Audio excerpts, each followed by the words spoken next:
આકાશવાણી અમદાવાદ વડોદરા. હવે આપ આજની વિધાનસભાની કાર્યવાહીની સમીક્ષા સાંભળશો.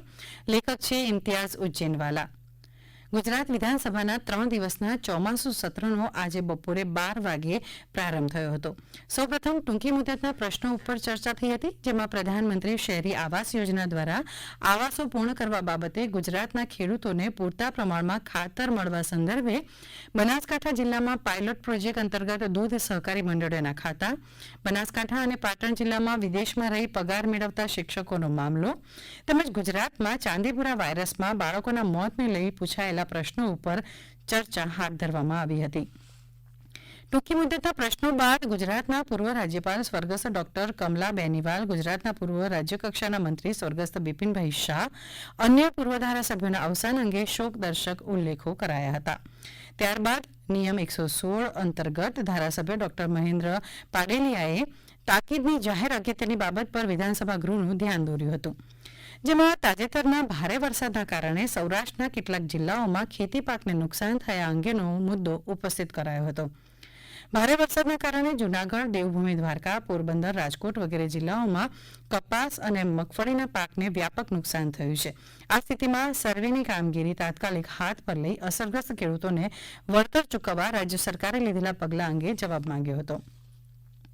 જાહેર અગત્યની બાબતના વિષય બાદ વિધાનસભાના મેજ ઉપર વિવિધ અહેવાલો રજૂ કર્યા હતા, જેમાં ગુજરાત જળસંપત્તિ વિકાસ નિગમ લિમિટેડનો વર્ષ 2022-23નો વાર્ષિક અહેવાલ, ગુજરાત રાજ્ય વન વિકાસ નિગમ લિમિટેડનો વર્ષ 2022-23નો વાર્ષિક અહેવાલ, ગુજરાત પાણી પુરવઠા અને ગટર વ્યવસ્થા બોર્ડના 2022-23ના વાર્ષિક હિસાબો રજૂ કરાયા હતા. આ ઉપરાંત ગુજરાત કાયદા વટહુકમ તથા ગુજરાત નશાબંધી સુધારા વટહુકમ બહાર પાડવા અંગેના સંજોગો સમજાવતું નિવેદન ગૃહના મેજ ઉપર રજૂ કરાયું હતું. વિધાનસભા ગૃહમાં કામકાજ સલાહકાર સમિતિના 7મા અહેવાલ અનુસૂચિત જનજાતિના કલ્યાણ માટેની સમિતિના પહેલા અહેવાલને રજૂ કરાયા હતા.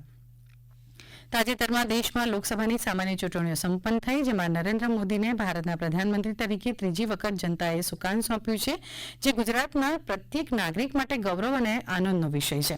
રાજ્યના મુખ્યમંત્રી ભૂપેન્દ્ર પટેલે વિધાનસભા ગૃહમાં નિયમ 120 અંતર્ગત સંકલ્પ રજૂ કર્યો હતો. આ સંકલ્પ ઉપર ચર્ચા હાથ ધરાઈ હતી. મુખ્યમંત્રી ભૂપેન્દ્ર પટેલે જણાવ્યું કે વિશ્વભરમાં આપણા તિરંગાનું સન્માન વધારનાર ગુજરાતના પનોતા પુત્ર અને ભારતના પ્રધાનમંત્રી નરેન્દ્ર મોદીને વિશ્વની સૌથી મોટી લોકશાહીના સતત ત્રીજી વખત પ્રધાનમંત્રી બનવા માટે આ ગૃહના નેતા તરીકે સમગ્ર ગુજરાત વતી અભિનંદન પાઠવવામાં આવે છે. ગુજરાત વિધાનસભા ગૃહની બેઠક મળે પહેલા વિરોધ પક્ષ કોંગ્રેસના ધારાસભ્યોએ નિયમિત પ્રશ્નોત્તરી નહીં થવા સહિતના વિવિધ મુદ્દાઓ પર સૂત્રોચ્ચાર સાથે દેખાવ કર્યા હતા. વિધાનસભાની બેઠક મળી ત્યારે ભાજપના ધારાસભ્ય બનેલા અર્જુન મોઢવાડિયા અને CJ ચાવડા સહિતના ધારાસભ્યોએ ગૃહમાં ભાજપના સૌ સભ્યોને આવકાર્યા હતા. ગુજરાત વિધાનસભાના ચોમાસુ સત્ર આજે પહેલા દિવસના બીજા સત્રમાં અંધશ્રદ્ધા અટકાવવા માટેનું વિધેયક સર્વાનુમતે પસાર થયું છે. ગૃહ રાજ્યમંત્રી હર્ષ સંઘવીએ આ વિધેયક વિધાનસભામાં રજૂ કર્યું હતું. માનવ બલિદાન અને બીજી અમાનુષી, અનિષ્ટ તેમજ અઘોરી પ્રથા, કાળા જાદુ અટકાવવા રાજ્ય સરકાર આ કાયદો લાવી રહ્યું હોવાનું હર્ષ સંઘવીએ જણાવ્યું હતું. અંધશ્રદ્ધા ફેલાવીને લોકો પાસેથી રૂપિયા ખંખેરતા તથા અમાનુષી અત્યાચાર કરનારા વિરુદ્ધ કડક કાર્યવાહી કરવાની આ વિધેયકમાં જોગવાઈ કરવામાં આવી હોવાનું હર્ષ સંઘવીએ ગૃહમાં જણાવ્યું હતું.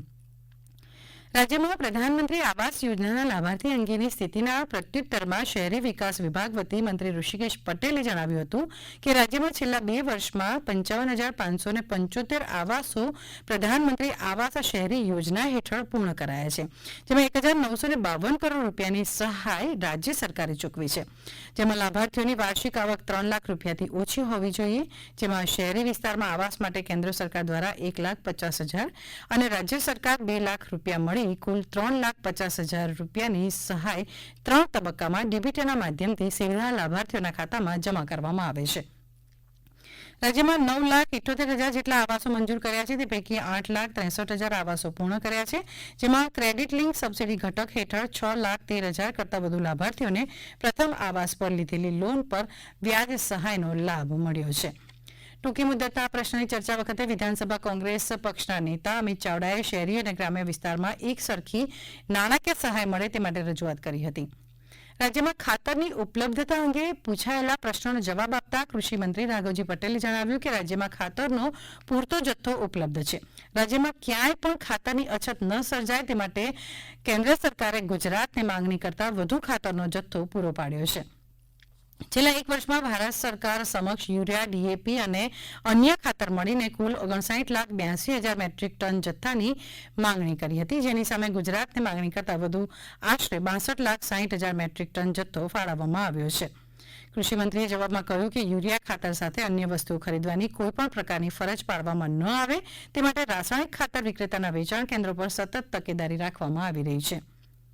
બનાસકાંઠા અને પાટણ જિલ્લામાં સરકારી પ્રાથમિક શાળાઓ તથા ગ્રાન્ટેડ માધ્યમિક અને ઉચ્ચતર માધ્યમિક શાળાઓમાં છેલ્લા 6 માસમાં કેટલા શિક્ષકો વિદેશમાં રહીને પગાર મેળવે છે તે અંગે પૂછાયેલા ટૂંકી મુદતના પ્રશ્નના જવાબમાં શિક્ષણ મંત્રી કુબેર ડિંડોરે જણાવ્યું કે બનાસકાંઠા જિલ્લામાં સરકારી પ્રાથમિક શાળામાં કુલ 12 શિક્ષકો તથા પાટણમાં 7 શિક્ષકો છે, જેમાંથી કોઈ પણ શિક્ષક પગાર મેળવતા નથી. બનાસકાંઠા જિલ્લાના 12 ગેરહાજર શિક્ષકો પૈકી 6 શિક્ષકો સામે નિયમ અનુસાર કાર્યવાહી કરી ફરજ પરથી બરતરફ કરવામાં આવ્યા છે. 2 શિક્ષકો દ્વારા રાજીનામા મંજૂરી અર્થે રજૂ થતા રાજીનામું મંજૂર કરવામાં આવ્યું છે, જેમાંથી બિન અધિકૃત ગેરહાજર અને વિદેશ પ્રવાસના કારણે ગેરહાજર રહેલા 134 શિક્ષકોને ફરજમાંથી બરતરફ કરવામાં આવ્યા છે. ગુજરાતમાં ચાંદીપુરા વાયરસને લગતા ટૂંકી મુદતના જવાબમાં આરોગ્ય મંત્રી ઋષિકેશ પટેલે વિગતો આપતા જણાવ્યું કે રાજ્યમાં છેલ્લા 6 દિવસમાં વાયરલ એન્કેફેલાઇટિસ અને ચાંદીપુરાનો એક પણ નવો કેસ નોંધાયો નથી. તેમજ રાજ્યમાં 12 દિવસમાં વાયરલ એન્કેફેલાઇટિસ કે ચાંદીપુરાથી સંક્રમિત એક પણ દર્દીનું મૃત્યુ નોંધાયું નથી. હમણાં જ આપ સાંભળી રહ્યા હતા આજની વિધાનસભાની કાર્યવાહીની સમીક્ષા, જેના લેખક હતા ઇમ્તિયાઝ ઉજ્જૈનવાલા.